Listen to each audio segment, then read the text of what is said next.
আসন্ন ঈদের পর বিএনপি চেয়ারপারসন খালেদা জিয়া দেশে আসার সম্ভাবনার কথা জানিয়েছেন যুক্তরাজ্য বিএনপি সভাপতি এম.এ. মালেক। তিনি বলেছেন, ম্যাম নিজের চিকিৎসা বা পরিবারের সদস্যদের সঙ্গে সময় কাটানোর চেয়ে দেশের মাটিতে দ্রুত ফিরে যেতে আগ্রহী। তিনি ঈদের পরেই দেশে ফিরতে চান। অন্যদিকে বিএনপির ভারপ্রাপ্ত চেয়ারম্যানের ফেরার সঙ্গেও এ তথ্য দিলেন এম.এ. মালেক। যুক্তরাজ্যে বিএনপি সভাপতি এম.এ. মালেক তারেক রহমানের ফেরা প্রসঙ্গে বলেন, নির্বাচনী প্রক্রিয়া শুরুর আগেই দেশে ফিরবেন তারেক রহমান, আর সেজন্য ঢাকা বাসা সহ সব প্রস্তুতি চলছে বলেও জানান তিনি। এদিকে আগামী জাতীয় সংসদ নির্বাচনের আগে বিএনপির ভারপ্রাপ্ত চেয়ারম্যান তারেক রহমান দেশে ফিরবেন বলে মন্তব্য করেছেন খালেদা জিয়ার চিকিৎসক ও বিএনপির স্থায়ী কমিটির সদস্য ডাক্তার এজেড.এম.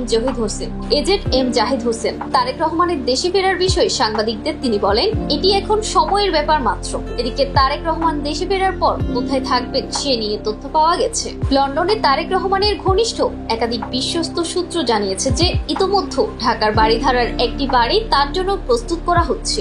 দেশে ফিরে তিনি সেখানে উঠবেন।